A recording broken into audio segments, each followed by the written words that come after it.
안녕하세요. 저는 40대 엄마입니다. 저는 두부집 딸로 태어났습니다. 부모님은 제가 태어나기 전부터 두부집을 운영하셨는데 할아버지와 할머니가 하시던 걸 아빠가 물려받았고 엄마가 결혼하면서 함께하게 된 것이었죠. 아침이면 동네 안에 고소한 두부 냄새가 가득했어요. 어릴 때부터 워낙 간 만든 두부를 먹고 자랐다 보니 그게 그렇게 맛있고 귀한 건지는 몰랐던 것 같아요. 우리 동네는 앞쪽은 우리 집처럼 두부를 팔거나 채소를 팔거나 하는 상인들의 구역이었고 마을 뒤편으로는 아파트가 있는 동네였어요. 학교에서 돌아올 때마다 저 멀리 보이는 아파트를 보며 우리 집은 언제 아파트에 사나 생각했던 기억이 나요. 당시 우리 동네 아파트에 사는 사람들은 하나같이 부자였거든요. 우리 두부집에는 아파트에 사는 손님들도 많았어요. 가끔 배달해달라는 손님들이 있었는데 주로 아파트 거주자들이었거든요. 두부 삶어 3동 507호요. 초등학교 때 혼자 가게를 보던 날이 있었는데 처음엔 그게 저 뒤에 보이는 아파트를 말한다는 걸 몰랐습니다. 네? 아, 딸내미가 있구나. 배달시키려고 하는데 엄마나 아빠는 안 계시니? 네. 잠깐 시장 가셨어요. 적어놨다가 보여드려. 5시 전에는 와야 하는데. 근데 3동이 뭐예요? 아, 여기 아파트야. 엄마한테 그렇게 말씀드리면 다 아실 거야. 저는 아파트라는 말에 두 눈이 휘둥그레졌습니다. 그날 저는 엄마를 졸라 배달을 하러 갔습니다. 아파트를 볼 기회잖아요. 그러나 눈으로 볼 땐 저 앞으로 보이던 아파트가 아무리 걸어가도 안 나오는 겁니다.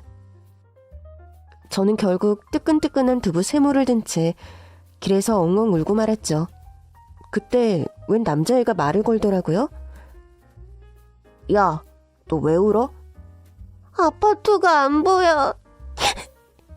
아파트? 저기 있잖아. 나 지금 집에 가는 길인데 같이 갈래? 그 남자애를 따라서 조금 더 걸으니 아파트 입구가 나왔어요. 몇 동인데? 3동. 3동? 우리 집도 3동인데? 혹시 몇 호? 507호. 어? 거기 우리 집인데? 그 남자의 덕에 저는 두부를 잘 배달할 수 있었고 가게로 돌아온 뒤 다시는 배달을 가지 않겠다고 했어요. 엄마는 제가 길을 잃을 뻔했다는 말에 노발대발 화를 내셨어요. 저라고 뭐 잃고 싶어서 잃은 것도 아닌데. 그때 제가 초등학교 4학년이었거든요. 나중에 커서야 한 거지만 저는 길치였습니다. 커서도 길을 어지간히 못 찾았어요. 중학교 때도 버스를 잘못한 게 한두 번이 아니었습니다. 분명 제가 타던 버스를 탄다고 탔는데 교복을 입은 남학생들만 우글우글한 겁니다. 좀 이상하긴 했지만 그러려니 하고 가는데 웬 남학생이 저에게 묻더라고요. 혹시 두부집 딸? 네? 누구? 나 기억 안 나? 내가 너 옛날에 두부 배달 와서 길 잃었을 때 도와줬잖아. 그렇게 듣고 보니 기억이 날 듯 말 듯 하더라고요. 아, 그때 그래. 나 3동 507호. 근데 너 이 버스 왜 탔어? 학교 가려고 탔지. 너 우리 학교 다녀? 나 여중인데? 난 남고. 저는 그게 뭐 오토 타는 건가 싶었어요. 버스니까 우리 학교도 가고 이 오빠네 학교도 가는 거려니 생각했죠. 그런데 그 오빠가 그러더라고요. 이거 우리 학교 셔틀버스야? 저는 그제야 얼굴이 새하얘졌고 기사님과 애걸복걸에 겨우 버스에서 내릴 수 있었습니다. 그런데 내리고 보니 어디로 가야 우리 학교가 나오는 건지 또 버스는 어디서 탈 수 있는 건지 모르겠더라고요. 울고 싶은 심정으로 주변을 둘러보고 있는데 저 앞에서 그 오빠가 저에게 오는 겁니다. 왜 내렸어? 너 길치잖아. 아니거든. 뭐가 아니야. 예전에도 바로 앞에 아파트 입구 놓고도 못 찾았으면서. 따라서 와. 그러면서 앞장서 걷는데 당황스럽더라고요. 아니 뭐해. 니네 학교 여기서 가까워. 걸어갈 수 있어.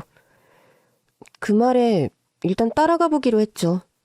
가는데 그 오빠가 묻더라고요. 야, 넌 버스에 돈 내는 것도 없는데 이상하지도 않았냐? 우리 할머니네 동네는 내릴 때 돈 내는 버스도 있어. 거짓말. 제 말은 진짜였어요. 할머니 댁이 시골이었는데 시골에서는 내릴 때 돈을 내는 경우도 있었거든요. 조금 걷다 보니 정말 우리 학교가 보이더라고요. 여기서부턴 내가 알아서 갈게. 찾을 수 있겠어? 아니다. 그냥 내가 좀 지각하지 뭐. 따라서 와. 결국 그 오빠는 저를 정문 앞까지 데려다 준 뒤 돌아갔어요. 가면서 나중에 또 보자고 하더라고요. 무슨 소린가 싶었는데 어느 휴일 그 오빠가 우리 두부 가게에 왔더라고요. 두부 세모 주세요. 어머, 오랜만이다. 그새 이렇게 컸어? 가게에 나와서 아이스크림을 먹고 있었던 저는 화들짝 놀라고 말았죠. 그 오빠는 저를 보고도 모른 척 두부만 사가더라고요. 저는 좀 어리둥절했는데 그때부터 시작이었던 것 같아요. 한 번씩 두부를 사러 왔던 그 오빠는 몇 년이 지나 제가 20살이 됐을 때 군대에 간다며 인사를 하러 왔더라고요. 당분간 못 볼 거야. 잘 지내고 있어? 응, 잘 다녀와.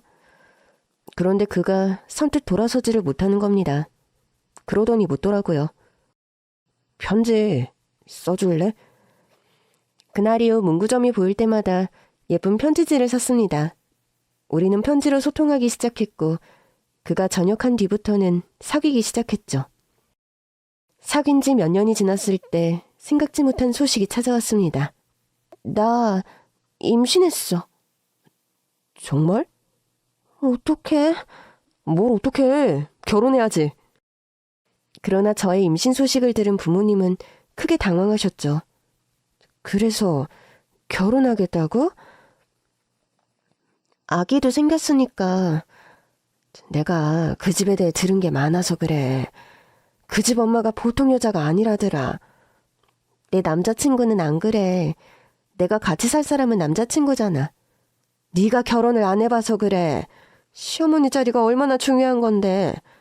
그럼 뱃속의 아기는 어쩌고. 엄마의 걱정과 별개로 저와 남자친구 사이는 그저 달달하기만 했어요.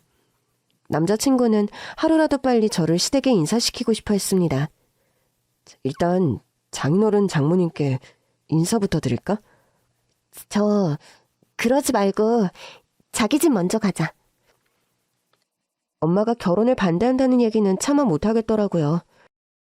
남자친구의 태도만 봐도 시댁에서 저를 반대할 것 같은 분위기가 아니더라고요. 엄마도 안심시킬 겸 엄마 몰래 시댁에 먼저 인사를 하러 갔죠.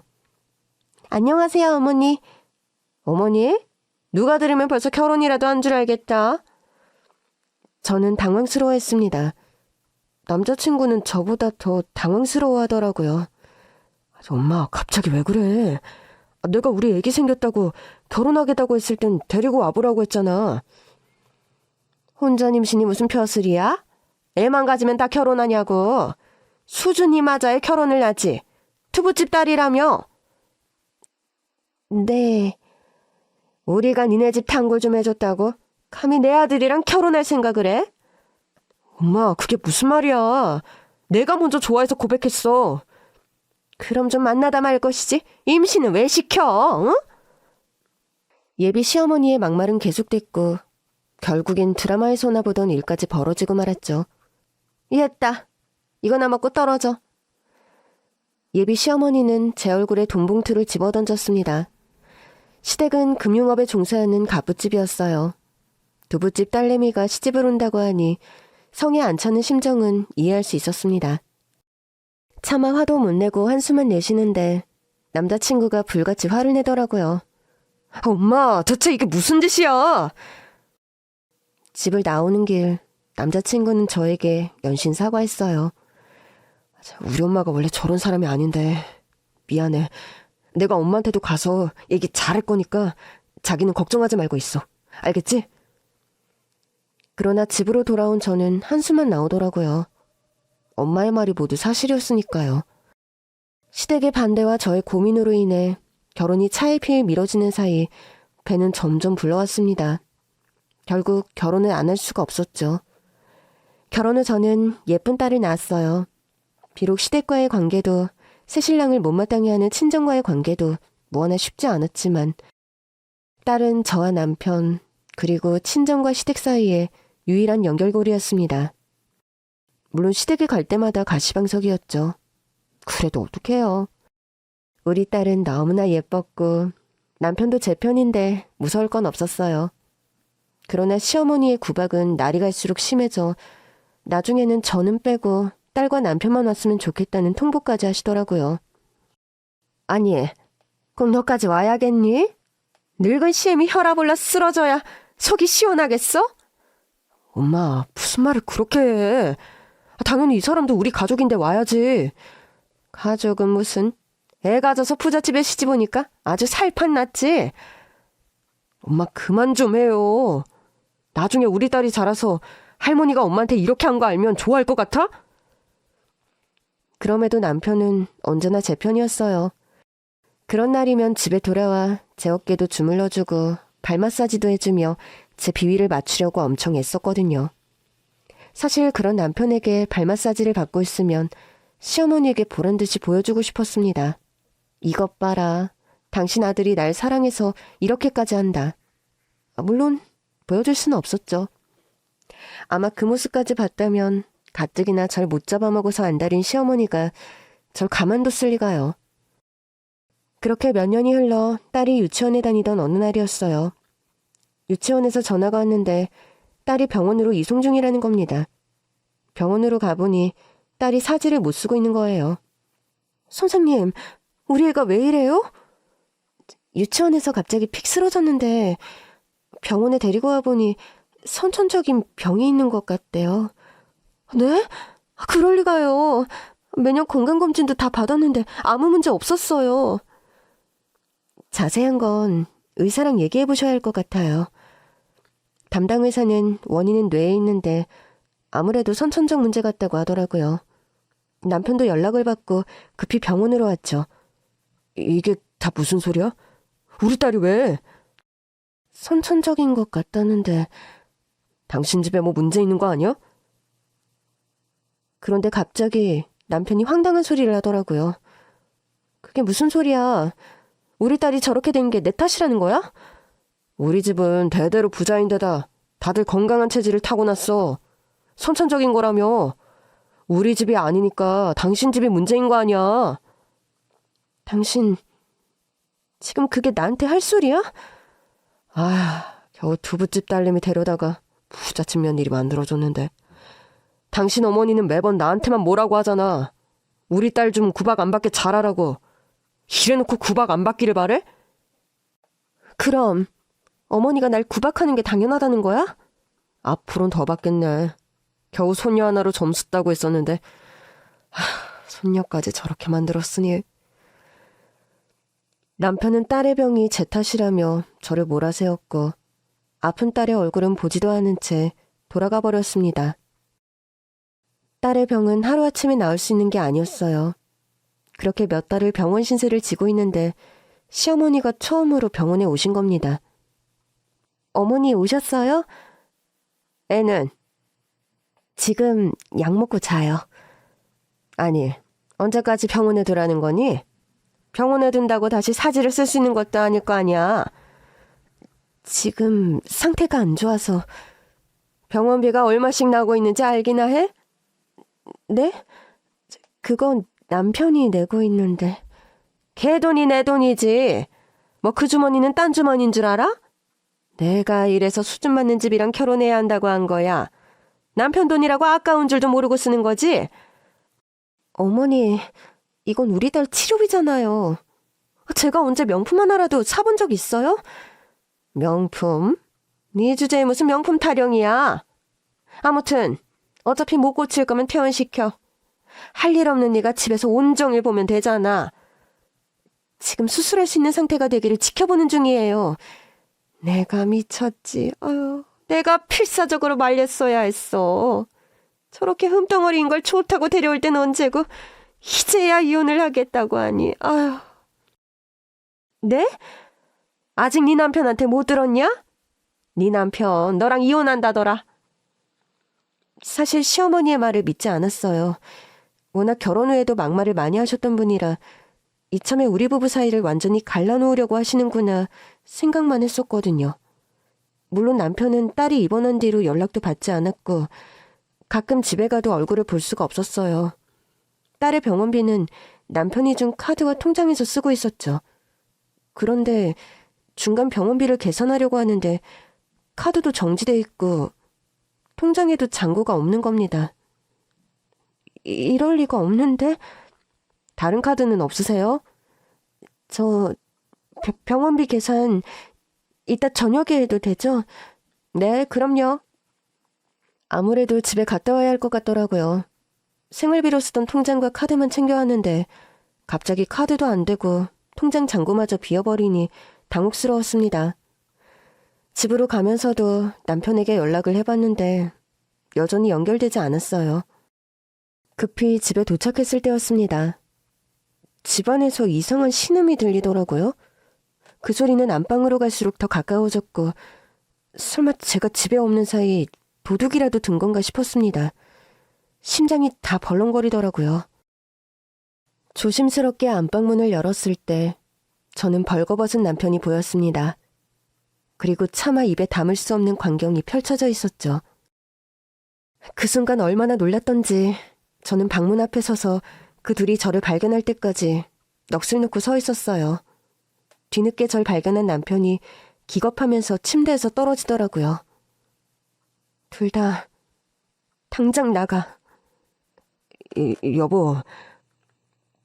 내 집에서 당장 나가라고.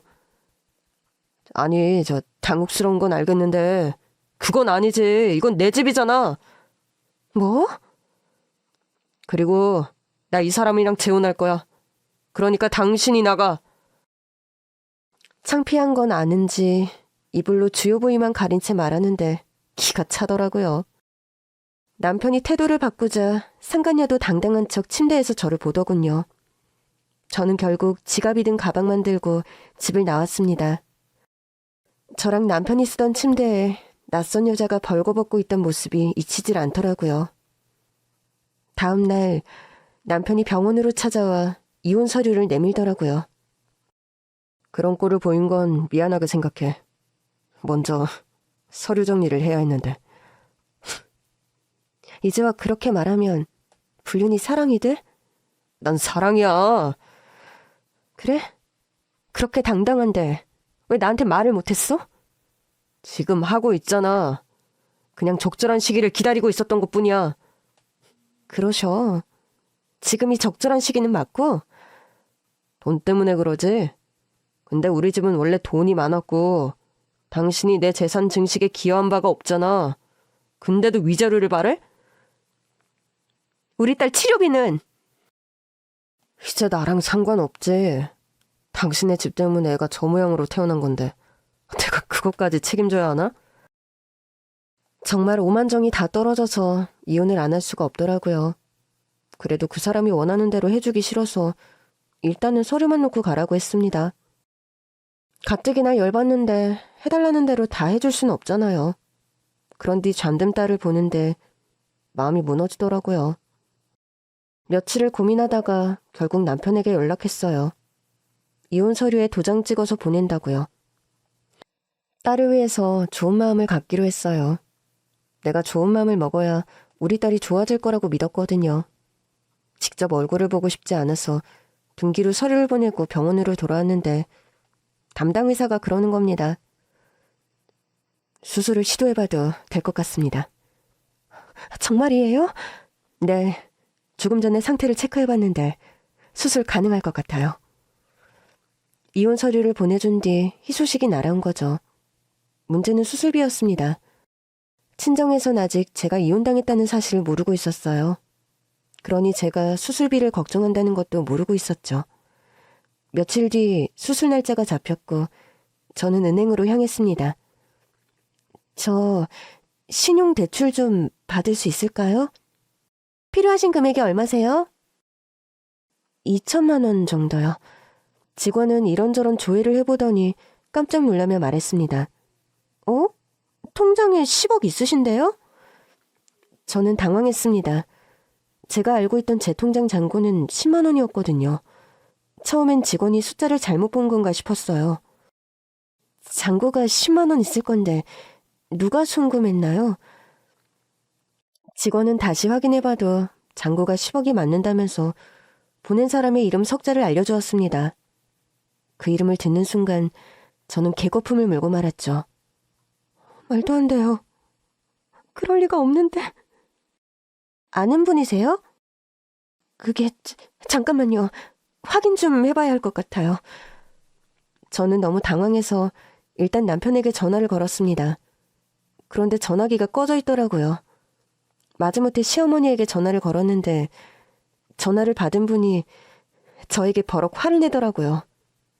아니, 며느리라는 사람이 시어머니 장례식에도 안 오고 전화를 해? 여보세요? 누구시죠? 이거 어머니 번호 맞는데? 누구긴 누구야? 네 시어머니 친구다. 왜? 네?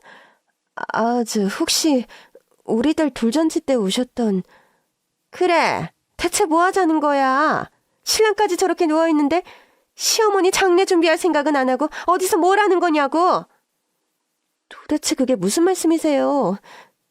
남편이 누워있다고요? 그런데 갑자기 시어머니의 친구분이 울기 시작하는 겁니다. 아이고, 세상에. 엄마랑 아들이 줄초상이 있는데 며느리라는 인간은 오지도 않고 결국 네 남편도 갔잖아. 그러니까 어머니랑 남편이... 당장 안 튀우고 뭐해? 저는 시어머니의 친구분이 알려준 장례식장으로 향했습니다. 도저히 직접 보지 않고는 믿을 수 없는 상황이었어요. 그런데 장례식장에 도착해보니 정말 시어머니의 영정사진이 떡하니 있더라고요. 도대체 이게 어떻게 된 일이에요? 아니, 왜 소식도 모르고 산 사람처럼 이래? 이혼이라도 했어? 그때 다른 시어머니의 친구분이 저에게 와서 손을 잡더라고요. 야, 모르면 가만히 있어. 영자, 아들 이혼 서류 내려가다가 이렇게 된 거잖아.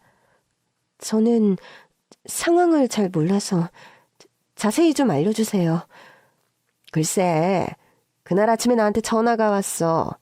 그동안 속이 갑갑했는데 이제야 체증이 내려갈 것 같다길래 무슨 일이냐고 물었더니 며느리가 이제야 나간다는 거야. 나는 처음 듣는 소리라 자세히 좀 말해보라고 했더니 자기 아들이 이제야 가난하고 볼품없는 와이프를 버리고 예쁘장한 새 색시를 얻었다나. 아유, 내가 진짜 어이가 없어서 내 친구지만 어쩜 이런 소리를 하나 싶어서 그랬거든. 그게 어디 사람이 할 소리냐? 네 소녀 돌잔치에서 보니까 며느리가 참하고 예쁘기만 하던데 네 아들 바람난 걸 합리화하는 거냐 그랬지. 그랬더니 불같이 화를 내면서 내가 아무것도 모른다며 소녀도 며느리 때문에 망가졌다면서 전화를 끊어버리더라고. 그런데 몇 시간 뒤에 글쎄 걔가 세상을 떠났다고 연락이 온 거야. 나도 믿기질 않아서 와보고서야 실감했단다. 너도 많이 놀랐지? 세상에, 전혀 몰랐어요. 어떻게 이런 일이... 네 남편 소식도 모르는 거지? 남편... 엄연히 말하면 네 남편도 아니지 뭐. 그래도 이혼 서류는 아직 접수 못한 것 같더라. 그러니 네가 남편 장례는 신경 써야 할 것 같은데 네 딸 생각해서라도 한번 참고 장례는 잘 치러줘. 그 사람도 잘못된 거예요? 영자 떠나고 중환자실에서 하루 정도는 더 버텼다는데 오늘 새벽에 떠났대. 이게 다 무슨 일인가 싶었습니다. 그때 마침 전화가 오더라고요. 고인 휴대폰에 연락처가 없어서 겨우 연락드렸어요. 아내분 맞으시죠? 네.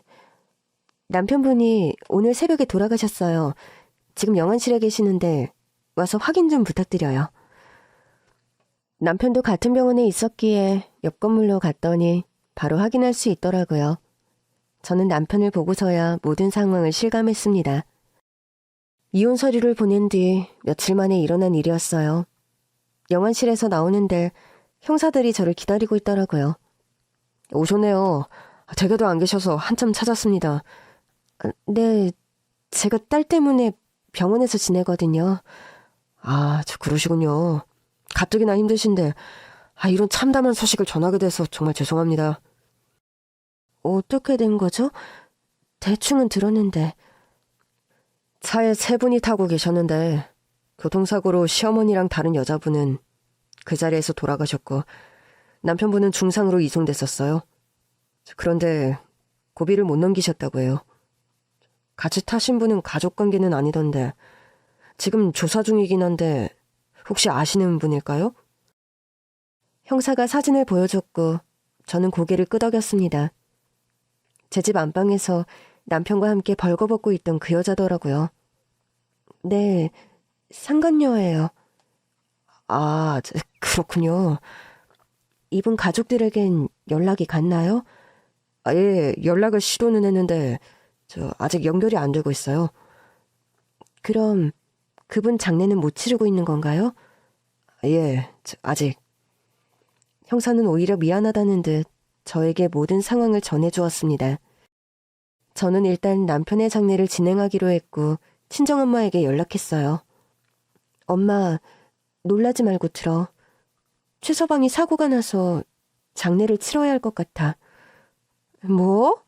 그게 무슨 소리야? 시어머니도 돌아가셨어. 그래서 그러는데 며칠만 우리 애 좀 봐줘.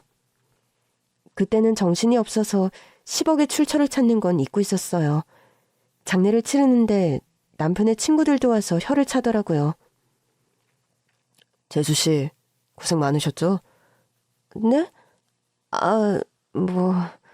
세상에, 얼마 전부터 친구 모임에 상간녀를 데리고 나오길래 저러다 천벌 받지 싶더라니. 제가 괜한 마음을 먹어서 이렇게 됐나 싶고 마음이 무거워요. 친구 모임에 그 여자를 데리고 왔어요? 네, 부부 동반 골프 모임에 데리고 왔더라고요. 지금껏 한 번도 재수씨랑 안 오길래 왜 안 오냐고 물었더니 재수씨는 골프에 관심이 없다고 그래서 뭐 그러려니 했거든요. 저는 부부 동반 골프 모임이 있는 줄도 처음 알았습니다. 물론 골프에 관심을 가져본 적은 없었어요. 남편도 권한 적은 없었고요. 그런데 부부 동반 모임에 상간녀를 데리고 가다니 기가 차더라고요. 골프 치다가 만난 여자 같던데. 야 임마, 그만해. 재수씨도 심란하실 텐데 뭐하러 그런 소리까지 하고 있어. 죄송합니다. 제가 속이 갑갑해서. 아니에요. 안 그래도 이혼하려던 참이었는데 사고 소식 듣고 온 거예요. 그래도 어떡해요. 아직 법적으로 부부고 애기 아빠인데 장례는 잘 치러주라고요. 제 말은 모두 진심이었습니다. 솔직히 맘 같아선 장례를 주관하고 싶진 않았죠. 근데 남편이 이혼 서류를 접수하러 가다가 사고가 나는 바람에 서류는 접수되지 않은 상태였어요. 안 그래도 형사에게 사고 현장에서 발견된 이혼 서류를 전달받은 뒤였습니다. 형사는 남편의 휴대폰에 제 연락처가 없어서 우리가 같이 살던 집에도 갔다가 한 발 늦게 이혼 서류에 적힌 제 연락처를 찾았다고 하더라고요. 그러면서 받은 게 하나 더 있었습니다. 이거 현장에서 상간녀가 차고 있던 귀중품인데 혹시 아시는 물건일까봐 확인 좀 부탁드리려고요. 보는 순간 알았습니다. 그건 제가 결혼할 때 받은 예물이었어요. 다이아몬드 목걸이, 반지, 귀걸이 세트였죠. 이걸 그 여자가 하고 있었어요? 예, 혹시... 아니요, 제 거 아니에요. 분명 제 것이었지만 아니라고 했습니다. 그 여자가 찾던 걸 돌려받고 싶지도 않았고 이제와 결혼식 때 받은 귀중품이 무슨 소용인가 싶었거든요. 다만 속에서 천불이 나는 것 같았죠. 그 둘이 침대에서 엉켜있는 걸 봤을 때도 이렇게까지 속이 뒤집히진 않았던 것 같아요. 내 방 내 침실에 다른 여자를 데리고 온 것도 모자라 우리의 사랑의 결실이었던 결혼 예물을 그 여자에게 줬다니. 정말 남편에게 미련 한 가닥도 남기지 않을 수 있겠다 싶었죠. 장례를 마치고 딸의 병실로 갔더니 엄마가 한숨을 쉬더라고요. 밉다 밉다 했지만 그래도 너랑 잘 살길 바랐는데. 아니, 애가 이렇게 된 건 왜 나한테 말을 안 한 거야? 말했으면 엄마는 또 그랬을 거 아니야. 그것 봐라. 내가 결혼하지 말라고 하지 않았냐. 그런 결혼을 하니까 애까지 이렇게 되지 않았냐. 얘 좀 봐. 내가 왜 그런 소리를 해. 이게 네 결혼이랑 무슨 상관이라고. 나 이혼하려고 했었어. 남편 바람나서. 뭐? 아, 근데 그것도 말을 안 했단 말이야? 내가 진짜 견디기 힘들었던 게 뭔지 알아? 세상에 하나뿐인 엄마마저 내 편이 아닌 것 같아서. 내가 잘못된 선택을 할 수도 있지. 엄마는 뭐 다 옳은 선택만 하고 살았어? 내가 왜 네 편이 아니야.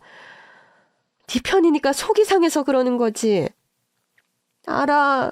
아는데 나도 내가 한심해. 근데 엄마까지 내 탓을 하면 나 누구한테 내 속을 말해. 나까지 네 탓을 하다니 그게 무슨 소리야. 우리 애가 저렇게 된 게 내 탓이래. 전부 다 내 탓이래. 아니, 무슨 그런 놈이 다 있어. 그래 놓고 저는 바람 피우고? 저는 처음으로 엄마에게 제 암울했던 결혼 생활에 관해 이야기하며 펑펑 울었습니다. 엄마도 같이 우시는데 괜한 소리를 했다 싶더라고요. 어차피 남편이랑 시어머니도 세상을 떠난 이 마당에 그냥 아예 아픈 것만 말할걸. 괜히 엄마만 속상하게 했나 싶더라고요. 우리 모녀는 한바탕 운 뒤 손을 꼭 잡았습니다. 엄마가 걱정하시더라고요. 그나저나 이제 네 남편도 없고 의사가 와서 그러던데 수술 날짜 잡혔다고? 아, 맞다. 엄마가 어떻게든 마련해볼게. 아니지, 엄마. 그게 아니라 내가 우리 소녀를 위해서 내 몸뚱이가 부서져도 수술비는 마련한다. 엄마는 두 주먹까지 쥔 채 세상 비장한 표정을 짓고 있었어요. 저는 엄마를 말리며 말했습니다. 나 통장에 10억 있어. 엄마가 깜짝 놀라더라고요. 널 그렇게 구박했으면서 시댁에서 종잣돈이라도 준 거야? 아니면 위자료? 위자료는 무슨... 그 사람 내가 자기 재산에 기여한 게 뭐가 있냐고. 자기네 집이 원래부터 부자였으니까 위자료는 바라지도 말라고 하더라. 심지어는 우리 딸 수술비도 안 주겠다고 했어. 뭐야? 그럼 10억은 어디서 난 거야? 복권이라도 당첨됐어? 아니, 보험금이 들어왔어. 남편이랑 시어머니 거. 어? 그래서 수술비는 있어. 그러니까 걱정하지 말라고. 아니, 그 인간들이 너한테 도움이 되기도 한다. 나라고 알았겠어. 원래는 신용대출이라도 받아보려고 은행에 갔는데 글쎄, 통장에 떡하니 10억이 있잖아. 세상 떠난 사람들한테는 좀 미안하지만 수술비는 걱정할 거 없으니 잘 됐다. 그래서 장례도 잘 치러주고 왔어. 잘했어. 마음 예쁘게 먹어서 너한테 나쁠 게 없어. 우리 소녀 수술 잘 돼야 하니까 그것만 생각하자. 며칠 뒤 딸은 수술에 들어갔어요. 뇌수술이다 보니 반나절이 꼬박 걸리더라고요. 엄마는 집에서 도시락을 싸우셨더라고요. 너 얼굴이 지금 반쪽이야. 장래에 수술까지. 제대로 먹고 쉰 적도 없잖아. 일단 밥은 먹자. 수술 끝나려면 아직 3시간은 남았잖아. 솔직히 안 넘어가. 안 넘어가겠지. 자식이 이런 거구나. 엄마도 나 키우면서 이랬어? 당연하지. 자식 일도 힘든데 넌 지금 남편이랑 시어머니까지 보냈잖아. 아무리 미웠어도 미운 정도 정이다. 사람 정 떼는 게 얼마나 어려운 일인데. 엄마의 말을 듣고서야 제가 왜 이렇게 힘든지를 알게 됐죠. 딸의 수술이 가장 힘들고 걱정스러운 부분이었지만 그 딸의 아빠였고 한때는 저를 무척 아껴주었던 사람이 세상을 떠났잖아요. 저를 구박하던 시어머니도요. 한순간에 사라진 사람들의 자리가 어깨를 짓누르고 있었더라고요. 저는 딸을 위해서라도 힘을 내기로 했습니다. 또 저를 걱정하는 엄마를 위해서라도 밥을 먹었어요. 밥을 먹고도 몇 시간이 지나서야 수술이 끝났습니다. 수술은 잘 됐나요? 일단 수술은 성공적입니다. 의식이 돌아와 봐야 확실히 알 수 있겠지만 의식 회복 후 재활하면 신체도 점차 건강해질 거예요. 세상에, 정말이에요? 우리 손녀가 다시 사지를 쓸 수 있어요? 수술의 결과 자체는 좋은데 신체 회복 능력은 데이터로만 알 수 있는 게 아니라서요. 잘 회복할 수 있게 도울 테니 일단 경과를 지켜보시죠. 선생님, 정말 감사합니다. 어머니, 수술비는 마련하셨어요? 지난번에 뵀을 때 걱정이 많아 보이셨는데 혹시 필요하시면 제가 추천서 써드릴 테니까 지원을 받아보세요. 소득이나 재산이 없으시면 바로 지원될 거예요. 그게... 제가 뭐라고 말해야 할지 몰라 주저하고 있는데 엄마가 대신 말하더라고요. 우리 딸이 재산이 많아요. 에? 근데 그때는 수술비 때문에 걱정하셨잖아요. 네, 맞아요. 그랬었죠.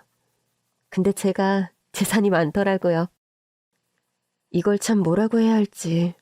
남편과 시어머니의 사망보험금을 받았다고 대놓고 말하는 것도 좀 그렇고. 아무튼 저를 걱정해준 딸의 담당 의사에게 고마웠어요. 사실 저도 지원을 받을 수 있다는 건 알고 있었죠. 그런데 그때는 남편과 이혼 전이라 애기 아빠 재산이 많았거든요. 지원을 받을 수 있을 리가 없다고 생각했죠. 몇 시간 뒤 딸은 의식을 회복했습니다. 우리 딸, 엄마 알아보겠어? 응. 몸은 어때? 팔이랑 다리 느낌은? 그런데 딸이 아무렇지 않게 팔을 들더라고요. 엄마, 팔이 움직여.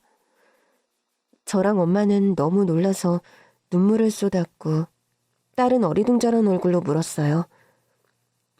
엄마, 나 다 나았어? 많이 좋아진 것 같아. 다리는? 딸은 발도 움직이더라고요. 세상에, 우리 딸 진짜 다 낫겠네?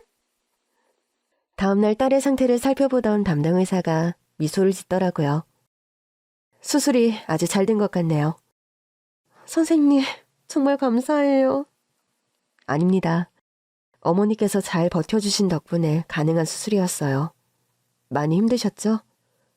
수술 못 받을까봐 그래서 걱정이었죠. 제가 아무것도 모르면서 괜한 걱정을 했네요. 선생님을 못 믿었던 건 아니에요. 제가 너무 아는 게 없어서 그랬던 거예요. 압니다. 절 믿고 버텨주신 거 다른 어머니들 같으면 벌써 제 멱살을 몇 번은 잡으셨을 거예요. 우리 애 좀 어떻게 해보라고. 절대 그럴 순 없죠. 근데 그러셔도 괜찮아요. 저도 죄송하거든요. 계속 기다려달라고 할 수밖에 없으니까. 덕분에 좋은 결과를 얻어서 저도 행복합니다. 아이들이 건강을 회복해서 병원을 나가는 건 제가 의사가 되고 가장 기다리는 순간이거든요. 정말 감사해요. 아직 퇴원까지는 멀었지만 재활 잘하면 곧 통원 치료로 전향할 수 있을 거예요. 선생님, 저희는 퇴원 안 서두를 거예요. 완치될 때까지 잘 좀 봐주세요. 그럼요. 걱정하지 마시고 회복 잘할 수 있게 옆에서 응원 많이 해주세요. 몇 달 뒤 저는 딸을 데리고 퇴원했습니다. 그리고 저와 딸이 향한 곳은 제가 남편과 살던 집도 친정도 아닌 지방에 있는 전원주택이었어요. 아니, 애 퇴원하고 어디로 가겠다고? 우리 애가 바다 좋아하잖아. 언제든 바다 볼 수 있는 곳으로 가려고. 그래도 너무 멀지 않아? 이제 내 소원은 하나야. 우리 딸이 건강하게 자라는 거 보는 거. 애가 뛰어놀 때는 몰랐어. 마음껏 뛰어놀 수 있는 환경이 필요하다는 거. 아파트 살 때는 애가 집에서 뛰면 밑에 집에서 연락 올까봐 전전긍긍하기만 했거든. 그러고 보면 우리 집도 두부가게 2층이어서 마음껏 뛰어놀며 살았는데 그렇긴 하지. 너도 어릴 땐 아파트 살고 싶다고 우리 언제 아파트 사냐고 그래서 아빠랑 나랑 엄청 울었었다. 미안해. 나도 자식 낳아보고 나니 이제야 부모 심정을 알겠어. 어린 마음에 그랬겠지. 저 뒤로 보이는 아파트가 얼마나 멋있어 보였겠어? 근데 요즘 뉴스 보면 층간소음이니 뭐니 말이 많잖아. 보니까 마음 편하게 사는 것만큼 좋은 게 없어. 그럼 이제 엄마도 찬성? 아니 뭐 그렇다고 꼭 지방으로 가야 하나 싶기도 하고. 너 혼자 일을 어떻게 보려고 그래. 가까이 있어야 엄마가 도와주지. 그래서 말인데 내가 재산이 100억이 넘잖아. 그래, 네 남편 재산에 사부인 재산까지 100억이 넘는다며? 지난 몇 달 사이 저는 남편의 재산을 상속받았고 남편에게 상속된 시어머니의 재산 또한 상속받았습니다. 물론 저와 딸이 함께 받은 거긴 해요. 생각지도 못한 유산을 상속받은 뒤 지방에 잘 지어진 전원주택을 샀어요. 딸의 요양과 제 마음 정리를 위해 딱이다 싶은 곳이었죠. 엄마랑 아빠도 같이 가는 건 어때? 응? 거기 가면 우리 가게는 어쩌고. 솔직히 요즘은 장사 잘 안 되잖아. 그나마 그 건물을 좀 사놔서 월세는 안 나가지만 늘 적절하며. 요즘은 다들 마트에서 두부를 사 먹으니까 가끔 손두부 먹고 싶다면 오는 손님은 좀 있어도 이웃 남길 정도는 아니지. 거기 가서 하면 되잖아. 거긴 시골 동네라서 더 잘 될 수도 있어. 시골 동네에서 두부 장사를 어떻게 하냐? 난 엄마랑 아빠가 이제 장사 좀 접고 쉬었으면 좋겠지만 좀 하고 싶으면 조금씩만 만들어서 팔고 남는 시간엔 또 다른 취미도 가지면 되지. 다른 취미? 사실 저희 엄마 취미가 독서였어요. 두부 장사하면서 틈날 때마다 앉아서 책 읽는 모습을 많이 봤거든요. 요즘엔 시골 동네에서 책방도 많이 하더라고. 뭐? 두부랑 책을 팔라고? 뭐 어때? 두부 파는 책방. 엄마는 재밌다며 웃더라고요. 물론 제 얘기는 절반은 농담이었어요. 그러나 상속받은 재산을 우리 가족을 위해 잘 쓰고 싶었거든요. 마음이야 엄마가 편하게 책 읽고 집에서 먹을 두부 정도만 만들면서 살기를 바랐지만 저희 엄마가 평생 일을 해온 분이거든요. 일을 안 하면 늘 좀이 쑤신다고 하시는 분이라 소소하게라도 뭘 팔고 용돈 정도만 벌 수 있으면 만족하실 것 같았어요. 아무튼 아빠랑 얘기해 볼게. 아빠가 평생 해온 두부집을 두고 떠날지 모르겠다. 그러나 다음날 엄마가 어이가 없다는데 그러더라고요. 아빠는 무조건 소녀랑 같이 간단다. 그럼 뭐 어쩌니? 바늘 가는데 실도 가야지. 까짓것 해보자. 두부 파는 책방. 그렇게 전 엄마 아빠 딸과 함께 공기 좋고 언제든 바다를 볼 수 있는 지방으로 이사를 갔어요. 처음엔 딸이 좀 클 때까지만 지낼 생각이었는데 엄마의 두부 파는 책방이 너무 잘 되는 겁니다. 나 이번 달에 얼마 벌었는지 알아? 얼마 벌었는데? 사실 전 딸의 교육에 집중하느라 두부 파는 책방에는 많은 신경을 못 쓰고 있었거든요. 두부 잘 팔릴 때보다 더 팔아. 이 동네 할머니들 책을 얼마나 잘 사는지 모른다. 정말? 그래서 독서 모임도 좀 만들려고. 엄마는 저조차 예상하지 못한 방식으로 자신의 사업을 확장해 나갔고 저는 두 눈이 휘둥그레질 수밖에 없었습니다. 한편 아빠는 책에는 영 취미가 없으셔서 콩농사를 짓기 시작하셨죠. 그런데 아빠도 농사가 체질이셔서 첫 해부터 콩농사는 대박이었습니다. 아니, 우리 집은 다 시골 체질이야? 어쩜 이래? 딸내미가 용돈 드린다고 그냥 취미로 하시라니까 다들 돈을 왕창 버네. 그럼 어떡하냐? 좋아하는 거라니까 돈이 막 들어오는 걸. 저는 엄마와 아빠를 보면서 한 가지를 배웠어요. 우리 딸에게도 좋아하는 걸 하게 해야겠다. 사지를 못 쓸 뻔했던 아이가 건강하게 학교에 다니는 것만으로도 감사해서 딸의 장래에 대해선 욕심이 없었어요. 그냥 애가 좋아하는 거, 하고 싶은 거라면서 알아서 자기 밥벌이도 하고 이 험한 세상도 헤쳐나가겠다 싶더라고요. 우리 딸은 두부 파는 책방에서도 마스코트 노릇을 톡톡히 하고 있어요. 애가 외할머니랑 계속 책을 읽어서 그런지 언어 능력도 좋고 손님들에게 말을 너무 잘 거는 거예요. 할머니, 책 읽어 오셨어요? 그럼 나 이제 한글 읽을 줄 알아. 참 잘했어요. 엄마는 이제 한글을 못 읽는 동네 할머니들에게 한글 교육까지 하십니다. 우리 엄마가 이렇게 교육열이 뜨거운 사람인 줄 처음 한 거 있죠? 돌아보면 매번 같은 두부를 만드는데도 엄마는 늘 공부하는 마음으로 두부를 만들었어요. 덕분에 동네 안에서 맛을 인정받아 우리 가족이 먹고 살았던 거죠. 그렇게 평화로운 일상이 이어지고 있던 어느 날이었습니다. 갑자기 모르는 번호로 전화가 왔어요. 여보세요? 그러니까 목소리가 중년의 여자분 같았는데 처음에 말을 잘 못 꺼내더라고요. 장난 전화인 줄 알고 끊으려는데 그쪽에서 다급하게 말하더라고요. 저 남편분이랑 바람 피운 여자 엄마예요. 그 순간 잊고 지내던 악몽이 다시 살아나는 것 같았어요. 아, 네.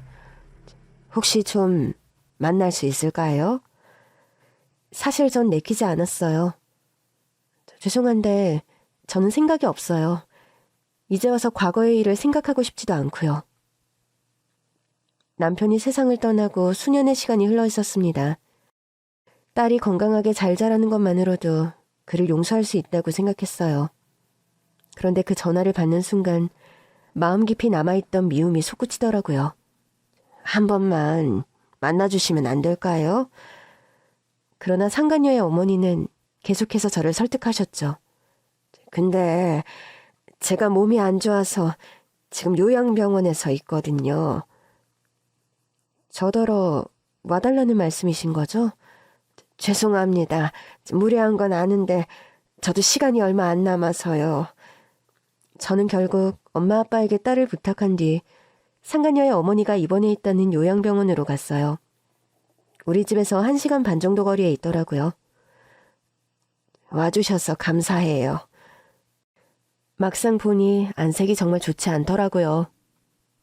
많이 안 좋으신 거예요? 다른 자녀분들은요? 제가 걔 낳자마자 버렸어요. 그래서 고아로 자랐어요. 다 제가 죄인이에요. 애가 사랑을 못 받고 자라서 그런 못된 일을. 아주머니, 어쨌든 아주머니 따님은 성인이 돼서 자기가 선택한 일을 한 것뿐이에요. 그게 후회가 되셔서 절 부르신 거라면 그러실 거 없어요. 제가 아주머니께 무슨 억하심정이 있다고. 전 잊고 잘 살고 있어요. 막상 만나고 보니 괜히 왔다 싶었어요. 마음만 안 좋고. 자기 딸을 이해해달라는 건가 싶어서 짜증도 나더라고요.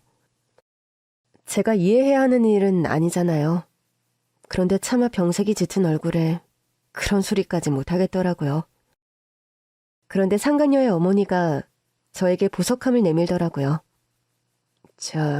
몇 년 전에 딸을 드디어 찾았는데 골프 캐디인가 뭔가를 했다는데 바람 피운 남자랑 같이 차 타고 가다가 그렇게 됐다는데 내가 너무 늦게 찾아왔구나 싶고 나도 평생 외롭게 살았는데 내 딸도 그렇게 살았구나 싶어서 계속 괴로웠어요. 상간녀의 어머니는 저에게 그 보석함을 내밀었습니다. 이거 드려도 될까요? 네? 이걸 왜 저한테? 사실 난 애기 엄마가 안 올 줄 알았어요. 내가 아프다고 하니까 마음 약해져서 찾아온 거죠. 마음이 따뜻한 사람 같아요. 마음만 따뜻하면 뭐예요. 남편한테 배신당하고 벌이만 받는데. 그래도 착하게 산 건 자기 인생에 남잖아. 나는 그렇게 못 살아서 나도 내 딸도 이렇게 가나 봐요. 외롭고 허무하게. 저는 상간녀의 어머니가 내민 보석함을 거절했습니다.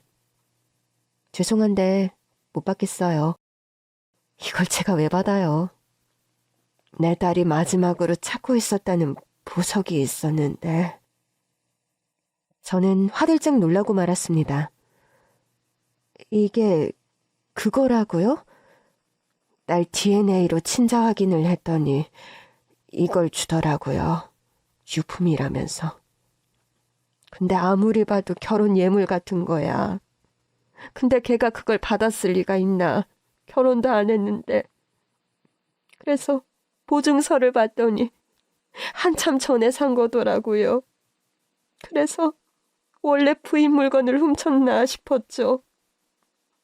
그렇다면 전 더 안 받을래요. 그러지 말고 주인이 가져가서 마무리하는 건 어때요? 마음이라는 게 그냥 둔다고 정리되는 게 아니에요. 그 예물을 다시 봤는데 눈물이 났어요. 더는 남편으로 인해 흘릴 눈물이 없다고만 생각했는데 여전히 그 사람이 밉고 힘들더라고요. 그 사람으로 인해 받은 유산만으로는 제 마음이 치유될 수 없었던 거죠. 상간녀의 어머니는 끝까지 저에게 진심으로 사과하셨습니다. 자신이 자식을 못 키워서 이렇게 된 거라며 부디 용서는 못해도 담고 살지 말라고 저를 다독이셨어요. 저는 그 예물을 남편의 납골당에 넣어주었습니다. 누구한테 주고 싶었든 당신이 산 거니까 당신이 알아서 해. 몇 년 만에 처음으로 남편의 납골당에 간 날이었어요. 그렇게 이제 세상에 없는 남편의 사진을 오랜만에 보는데 딸이 조금 더 크면 같이 와야겠다 싶더라고요. 그전까지는 2번 다시는 보고 싶지 않은 얼굴이었거든요. 이 덕에 나는 잘 먹고 잘 산다. 그러면 되는 건 줄 알았는데 마주할 수 없다면 잊은 게 아니었더라고요. 그렇게 집으로 돌아오는 길 무거웠던 어깨가 비로소 가벼워지는 걸 느꼈습니다. 그날 이후 저는 상간녀의 어머니가 있는 요양병원에도 종종 들렀습니다. 좋아하신다는 간식도 사다 드리고 마지막도 지켜드렸어요. 나중에서야 엄마에게 이 사실을 말했는데 엄마도 잘했다고 하시더라고요. 제가 이렇게 할 수 있는 이유는 딱 하나. 우리 딸 때문인 것 같아요. 내가 좋은 마음으로 살아야 겨우 살려낸 내 딸도 행복한 삶을 꾸려갈 거라고 믿고 있습니다. 물론 100억이 넘는 자산이 제 삶을 여유롭게 만들어준 건 사실이지만 인생에는 늘 고비가 있고 해야 할 일이 있고 걱정이 있잖아요. 돈으로 모든 걸 할 수 없어요. 돈으로 인해 자만하지 말고 마음을 지키며 살기 위해 노력하고 있습니다. 그래서 오늘도 엄마가 연 한글 공부 모임에 맛있는 간식도 만들어 드리려고요. 그 뒤엔 딸을 데리러 학교도 가야 하고 아빠 밭일도 도와드려야 하고요. 하루하루가 정신없는 나날의 연속이지만 행복합니다. 건강하게 학교에 다니는 딸, 일상을 열심히 살아가시는 부모님, 제 가족과 함께 따뜻한 마음으로 살아가고 있으니까요.